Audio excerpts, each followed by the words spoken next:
Welcome to the Short Funk Podcast. I'm Tom Barbley, and today a continuation of the Shed story. Actually, really, it's about a piano, but we'll get to that eventually. The friend who crash-tackled me was quite an interesting character. I'm going to retell a story from Stone Ape, and for Stone Ape listeners, find another Short Funk recording if you're not interested in hearing this again, but it does frame things a little bit. When I was very young, I had a childhood friend who will feature on again off again in these podcasts. He was someone who was very close to me, and truth be told, he features extensively in my field of chaos writings. This isn't the friend that the story is about, but ultimately he's connected with the guy who ended up crash-tackling me at the bus stop on the way home, having taken my girlfriend to the airport. You're probably catching up with the story about now. The fellow who crash-tackled me was involved in one of the most curious incidents of my late adolescence. I used to return to the area where my family home was after my mother left for Malaysia. It was something I would do typically on a Sunday, and I would pay a visit to my closest friend, and usually we'd go out to lunch, or we'd walk around the neighbourhood, we'd have a good chat, and then I'd head back to live on campus, typically by bus, in the late afternoon, early evening. On this particular day, I arrived at his house and I was pointed by his parents upstairs. My friend was furious. He was pacing in his room, and as I greeted him on my way into his room, he pointed out to the deck.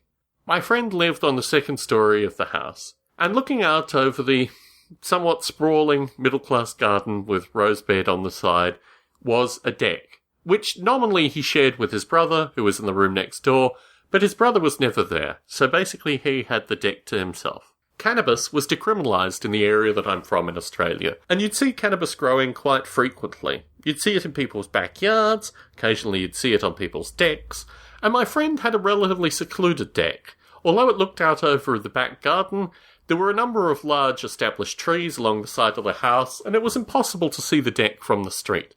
On the deck he had maybe 5 pot plants of various stages of maturity, but they were they were curious plants. They were plants that he'd specifically cultivated. There were various varieties that he had taken particular care in maintaining. Looking out to the deck, and as I walked out, they had all been harvested. But not in a relatively standard fashion. Someone had just sliced them off at the ground. And as I looked more quizzically, I realised that there was a stepladder up beside his deck, and the stepladder leaded down to the ground. But the stepladder was upside down. It was the wrong way round. Someone had used the stepladder in a completely unintended fashion, leaving it upside down, and somewhat curiously, as I found when my friend and I went to the ground floor, there was blood smeared down the stepladder. This was somewhat distressing because there was a substantial amount of blood. I realised that the blood actually led away from the stepladder down the garden path, through the garden gate, and out onto the street. As my friend and I made our way out to the street, another one of my friends turned up by car. I suspected that this had been another school friend of ours, someone that we'd known for a similar length of time, from age 4 or 5. This fellow was known for being particularly curious. He was an oddball. He wasn't normal. He'd done things like rewire his family home, in large part so he could grow copious quantities of cannabis under the house. But in doing this, his parents had a somewhat kind of quizzical, lackadaisical attitude associated with his growing, and just general behaviour. I had a relatively good hunch that this third friend was probably the guy who was responsible for stealing the plants.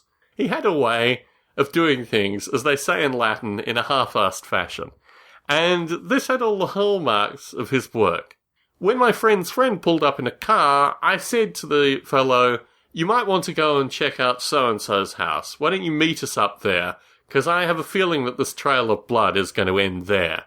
My friend's friend disappeared in the car, and we proceeded to follow the trail of blood for about 1.5 miles.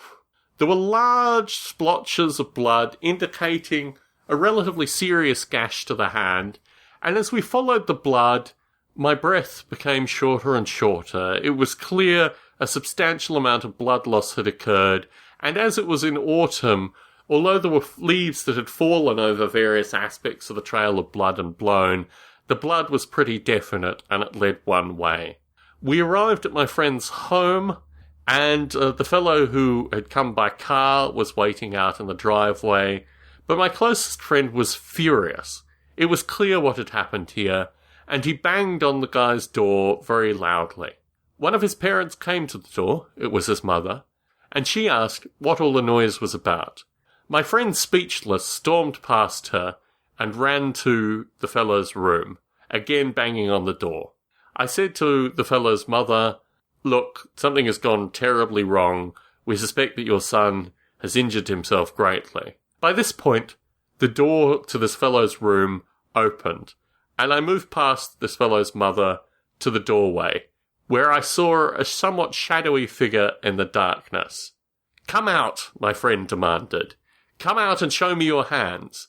Sheepishly, my other friend came forward into the light, raising one hand, which was clearly not the hand that had been injured.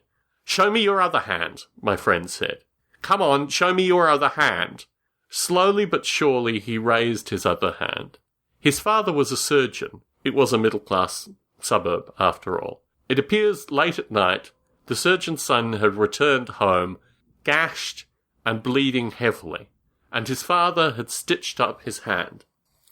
As cannabis was decriminalised, and really there was no legal precedent here aside from the fact that something had been stolen, my close friend and the fellow who had stolen his plants worked out a method where he was given a card and progressively money was added to the card to the value of the cannabis, which was established at being about $500. Not a lot for the amount that was stolen, but at least something to identify what had occurred there. By chance, the fellow who crash-tackled me when I was waiting at the bus stop, having dropped my girlfriend off at the airport, was this fellow, the fellow behind the trail of blood, and I hadn't seen him in 2 years. His hand had fixed itself. He was, well, he seemed healthy. What could possibly go wrong? So I followed him back to his house and met a series of musicians there. And this is where the story has to end for the short funk recording format. Tune in for part 3.